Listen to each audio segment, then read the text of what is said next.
Hey there, sports fans, and welcome on in the WK&T Sports Sit Down, coming right back at you today.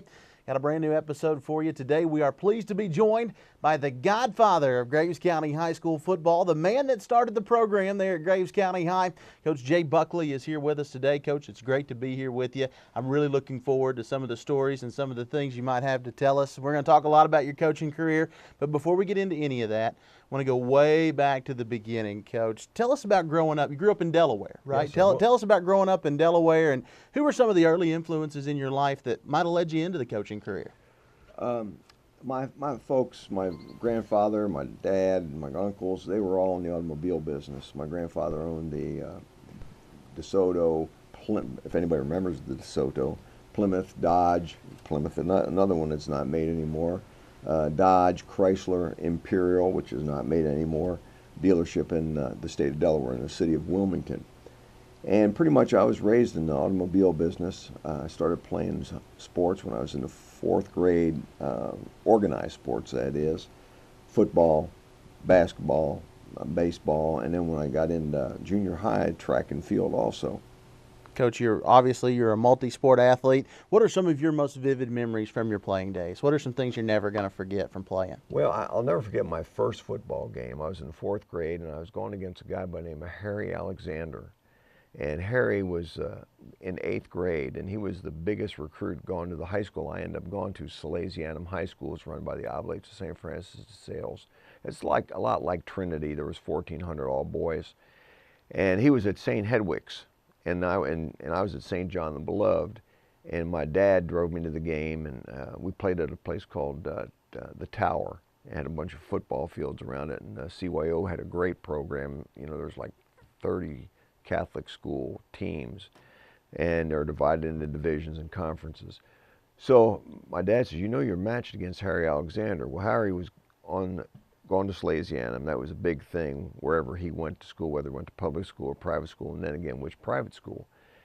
And Dad said, you know how big he is? I said, Dad, I saw him. I said, he's really big. He says, yeah. He says, you just got to remember one thing. You got one job on defense, and that is to make sure that nobody runs through your hole. That means get as low as you can and grab anything you can grab. And he said, on offense, if you can just get in Harry's way, you'll be okay.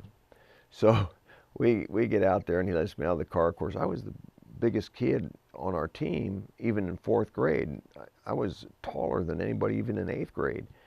So I get up against Harry, and Harry proceeds to demolish me during the ball game. But the thing was that he made no tackles during the game, and we ran through my hole quite a few times. And the main reason was Harry was just having too much fun beating up on me, you know.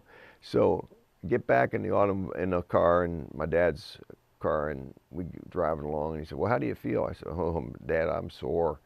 He said, well, do you like this game, or are you going to be open? I said, yeah, I love it. And he said, well, one thing for sure, son, he said, you have a good idea of what the sky looks like now, because I'd spent quite a bit of time on my back when Harry knocked me down. So that was my first vivid memory of football. Coach, a little further down the road, you end up going to college at the University of North Dakota. Yes, How in sir. the world do you get from Delaware to the University of North Dakota? What was that decision-making process like, and what are some of your better college memories? Well, I went to the Ellendale branch of the University of North Dakota to start with, and it's like a junior college. And the reason I went there is because they gave us scholarship money at that time. And a couple of my friends who I went to school with and who went to the public schools were already out there. And I don't know how they got out there, but the bottom line was that assistant coach up there knew some of the assistant coaches in Wilmington, and that's how that all got started. When I went up there as a freshman, there was 21 of us up there from Delaware, from Wilmington, and the surrounding areas, Claymont, some of those places. And my memory was, you know, I got to play quite a bit of college football, and ended up at the end transferring to the main university because to finish up my degree, and that's where I did my student teaching. And you know, I had what I call a great college career. I got to play a lot. We weren't that good at the time, And now they're a different branch of the university. It's kind of funny the way that goes. All of a sudden, 5 years later, they're closed down, that branch, and they sprung up somewhere else. But those 4 years were great. Coach, at the middle school level, then in high school, and then in college, you played a lot of ball. Like you said, you're a multi-sport athlete. Who were some of the coaches that you had that you remember? What are some of the things you picked up along the way that maybe you brought in yourself to your coaching career? Well, it's funny. I had no dreams of going to be a coach. I really didn't want to go to college. But I knew my first thing I wanted to do was be a dentist. And I started out pre-dental, and that wasn't too hard. I had a great high school curriculum, so I was advanced over a lot of kids. And I took a coaching class. I was allowed to take one, what some people call fluff classes, and I took a coaching principles classes in basketball to start with. Wow. And Coach Wickery was his name, Ed Wickery. He was the basketball coach, and he taught that class. And he was a great guy, very stern, and he got on the football players pretty bad, but yet he had 2 football players on his team. Remember now, we're a branch of the university to start with. But he, just told us some things about, handling situations, and did a lot of role playing and things like that.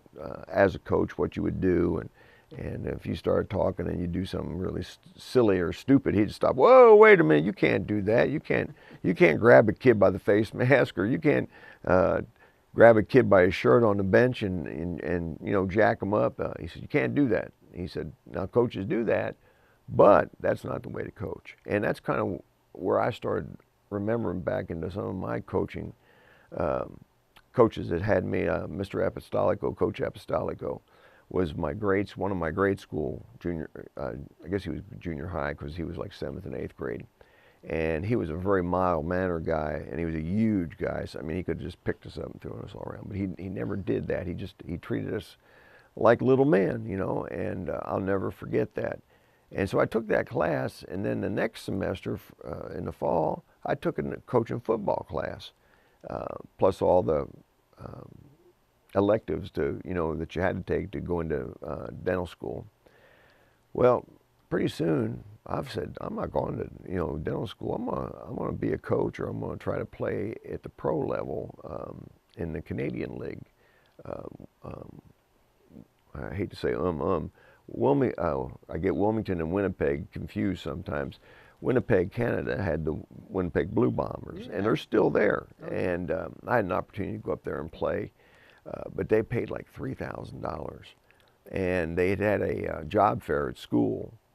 They also gave us an opportunity to go to that, and I sat down with a couple high school guys in the job fair and started talking to them. And a little school by the name of Taylor's Falls invited me to come for an interview. It's about 20 miles from Minneapolis up the St. Croix River. Beautiful country. And doggone, I had no idea that this would happen, but I get up there for the interview and they offer me a job, teaching American history, senior social problems, world history, 8th grade health and PE, 10th grade health and PE. I was the athletic director. What else did I do? I was the head football coach. I was the assistant varsity basketball coach, which meant JV ball. And I was the head baseball coach, and also ran the track and field program and the summer baseball program. Wow. All to the tune of $7,000. And I thought I was just rich as could be. So from growing up into the car business, around the car business, to wanting to be a dentist, to landing your first high school head coaching job. That's where we'll pick up after a quick break for our sponsors. Folks, you're watching the WK&T Sports Sit Down. We could call this part of our Legends series. We're here today with the guy who started the program at Graves County High School, Coach Jay Buckley, talking a little bit of football. We'll take a quick break for our sponsors, and we'll be right back. A big part of getting the job done right is having the right equipment. For your next big job, look no further than Crawford Equipment. Bulldozers, hydraulic excavators, skid loaders, scissor lifts, and boom lifts are all available for rent from Crawford Equipment. From homeowners looking to tackle a tough weekend project to contractors bidding out a big job, Crawford Equipment is a one-stop solution for all of your rental needs. Call Crawford Equipment today, 270-994-0904. In sports, hard work, dedicated interest, and a drive to be the best are valuable keys to success. When choosing a real estate agent, these keys become guidelines for selecting someone who will work day and night to make sure you find the perfect property at the right price. Justin Suter exceeds even the highest of standards, providing the purchase area with first-rate real estate service and truly taking your interest to heart. Justin Suter at Barger Realty. Call him at 270-705-1186 or check out the area's latest listings online at barger-realty.com. Kentucky Farm Bureau Insurance, located at 1300 Dick Castleman Bypass in Mayfield, now has a drive-through window for your convenience. Whether you're in a hurry or it's pouring down rain, take time to sit down with your local Kentucky Farm Bureau agents totaling 85 years of experience for a comprehensive insurance plan or review. Their friendly staff of licensed CSRs can assist in your auto, home, farm, life, commercial, and other insurance needs. Call 247-4436 or stop by Kentucky Farm Bureau Insurance in Mayfield. Today's blockbuster hits are available to all in crystal clear digital cinema and Dolby Digital sound at Princess Theaters of Mayfield. You just can't beat the comfortable atmosphere at Princess Theaters. They've created an environment tailor-made for families with their genuine friendly style of service and unrivaled concession options featuring West Kentucky's best popcorn. Check them out online at princessofmayfield.com or call 270-251-3583 for showtimes. Princess Theaters of Mayfield. Big-time entertainment with a hometown feel. A Western Kentucky sports legend, our guest today on the WK&T Sports Sit Down. We're here with Coach Jay Buckley, the man that started the football program at Graves County High School, and we're going to get into that momentarily. But, Coach, before we went to break, you were talking about your first head coaching gig at Taylor's Falls High School up there in Wisconsin. What was that experience like? You mentioned all those hats that you wore, but you were doing what you love. Where was your mind at that point in time? My mind was just, we want to win, and a lot of guys start out as assistant coaches and learn from a head coach. All I had was my college coaches and my high school coaches and, even my elementary or my junior high and middle school coaches. So you were never an assistant coach? Never. Well, I was the assistant basketball coach, but I've never been anything but a head football coach with football. So many things I had to learn on the run. I learned by trial and error. I was just lucky enough that a lot of the trials worked and there weren't too many mistakes, I guess you'd say. We were the smallest school in the conference, and they went by conferences up there. We were, I believe, 150 to, maybe it was even less than that, 140 kids, 9 through 12. And we played, the next smallest school was 350 and went all the way up to Pine Lake, which was, I guess they were close to 800, 700s. So we were always the underdog, the David and Goliath. We were always David. We never had anybody that was, less than us. So, and they hadn't won very many games, but the kids had such a great attitude. They loved football and they loved hitting, and they just, they just took to it. They never had a weight program, and we put a weight program in as rudimentary as it was, but we still had one, and I learned a lot of things just by being there and watching kids and seeing things that happened. For example, it was a farm community. We had one kid that came to practice, and he had alcohol in his breath. Summertime, 100 and gazillion degrees, and he's on a farm, and he's putting up hay all day long. And back then, if you were caught drinking or using alcohol, you were immediately suspended for a whole calendar year from every sport.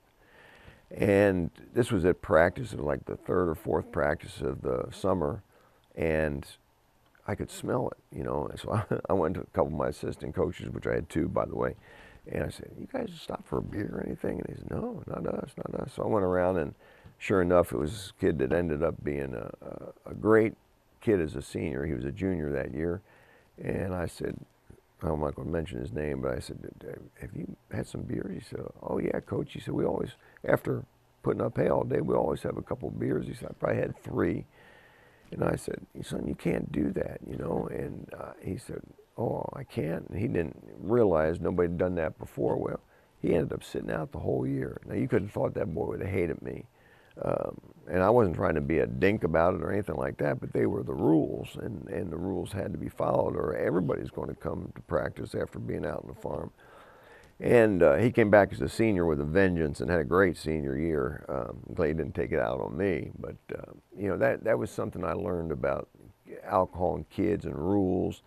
And of course that's changed since then all over. As a matter of fact, here in Kentucky, I think it's up to each individual school to make their own rules to what goes on. So some schools might have a policy where if a kid does something like that, or drugs, or you know, other things that really don't go for in high school, they can make their own rules up. So you just learn, you know, by error and trial. It's a football-rich part of the country up there in Wisconsin, though, Yes, that's for sure, and you learn that as well as anybody in your next head coaching stop. Your second stop, your stop right before you got to Graves County High School. You were the head coach at Lakeland Union High up in Wisconsin. Back in 1983, you won the state championship, turned that program around from absolutely nothing. Where does that championship season rank on your list of memorable seasons as a head coach? Oh, I mean, you can't put it any other way. It was a great season. The ironic thing, or the funny thing, the team before that team and the team after that team were actually physically talented, more talented than the team that won it. And that's what it, you know, comes down to, just a missed field goal or a missed extra point.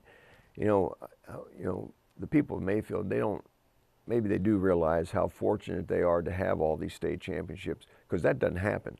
You know, I would say that probably less than 10% of head football coaches ever win state champions. Actually, the coaches don't win them, the players win them. Sure. The coaches screw them up, you know.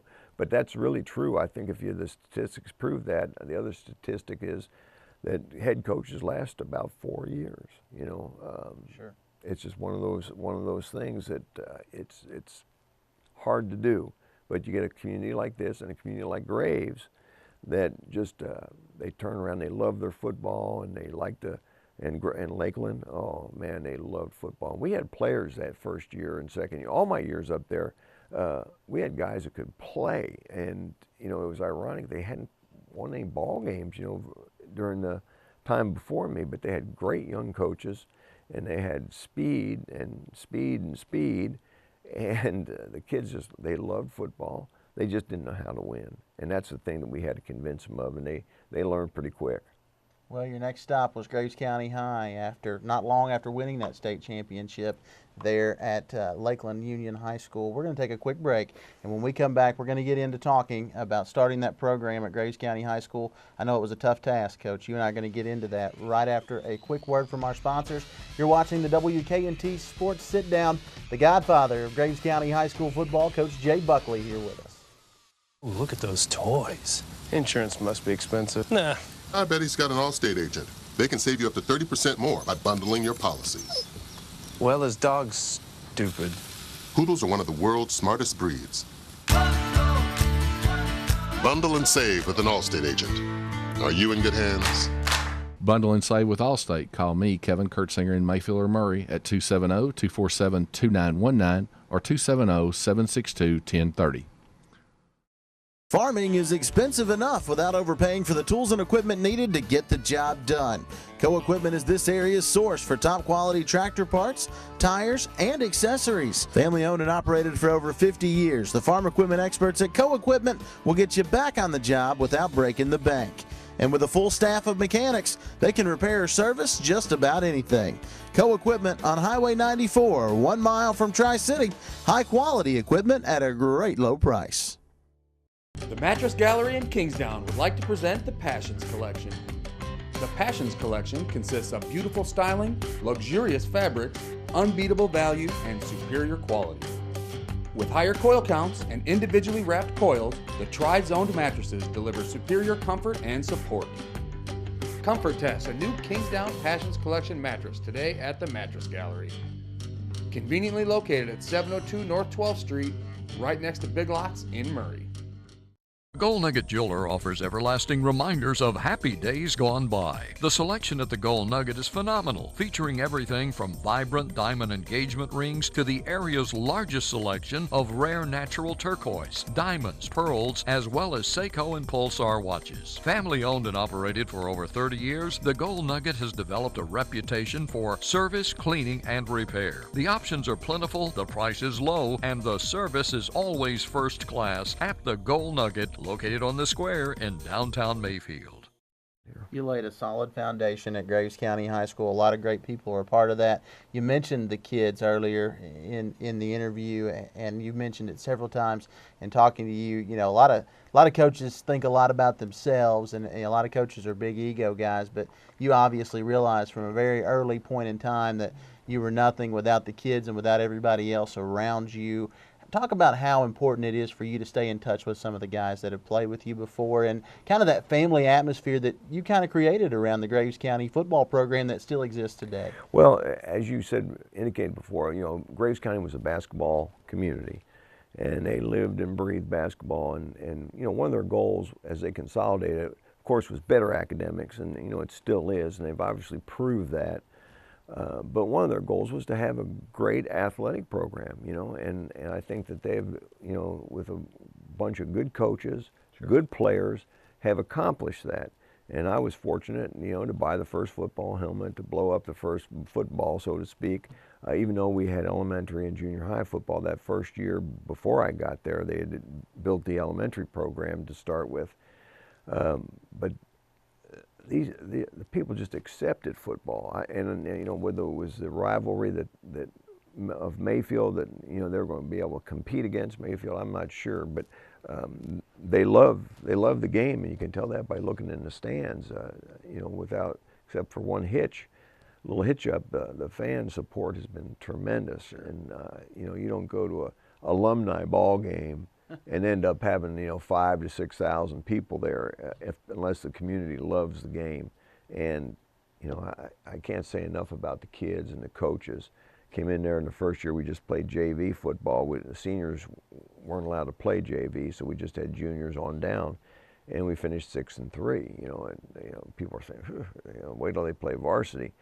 And the next year we were in varsity, but we couldn't play in a district because the district was closed until the next year, so we played an independent schedule against Old Ballard and Fulton County and Caldwell County, I believe, and Crittenden County, you know, schools like that that had programs. And lo and behold, we win 6 games, 6-5. So, you know, it's amazing. The next year we play in the district. Well, in our district, we got Paducah, Tillman, Hoptown. I can't even remember who else was in it, but there, you know, a lot of good schools. I just mentioned those two are enough to have to go up against them the first year of real varsity football. And Tillman that year had a couple guys that ended up probably going pro. I can't think of the linebacker's name. Oh, Barber, Kurt Barber, and a couple other guys were just good football players.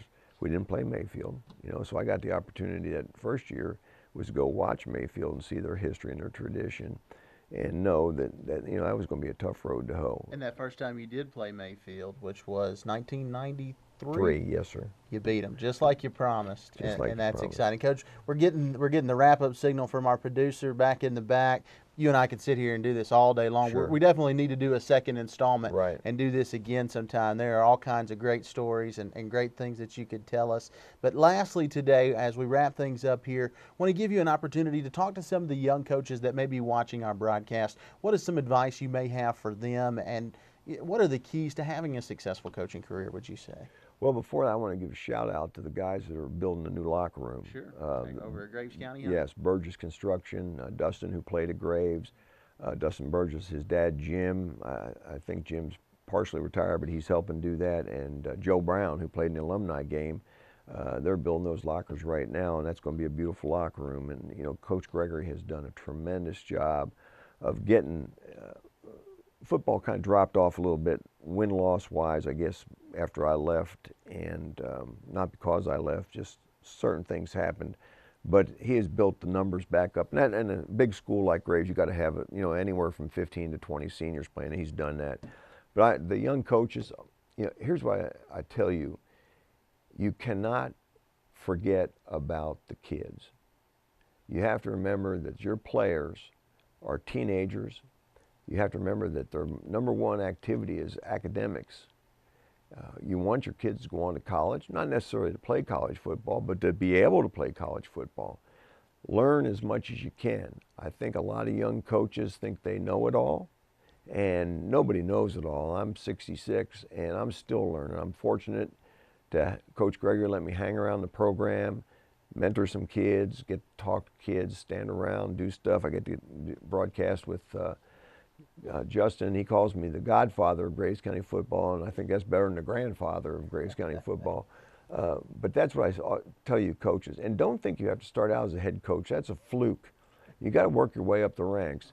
But attach yourself to guys that are good coaches and good people that are respectful. And make sure that your kids are respectful to not just their parents, but everybody they run into. I still to this day correct guys when I talk to them and they don't say yes sir or no sir, or I hear them say don't say yes ma'am or no ma'am. And I think that's important, and that is something that really is emphasized to people that are trying to get jobs. When you have those type of manners, people say, wow, that guy just, or gal for that matter, just wowed me with their manners or the way they approach things. And don't be afraid to take a speech class. Take a public speaking class, because you're going to have to talk to a lot of people and know your community.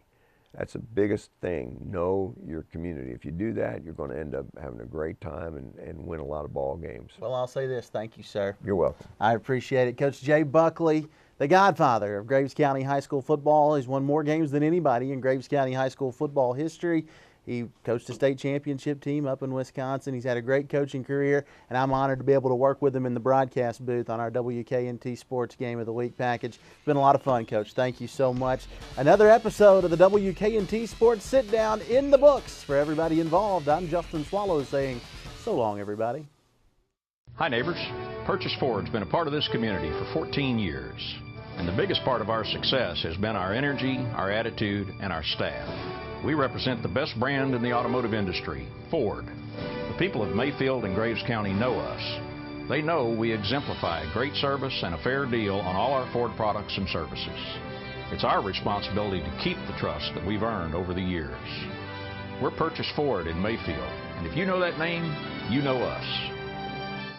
A hard day's work just got a little easier thanks to the fine folks at L&C Mower Parts. They're this area's top service and repair company for just about anything. Mowers, blowers, chainsaws, or weed eaters, they can fix it all at L&C, but don't let their name fool you. L&C Mower Parts is also your source for brand new, brand name equipment with the best names in home improvement like Poland Pro, Jones Red, and Country Clipper. Find it all at L&C Mower Parts, 1824 State Route 339 in Sedalia.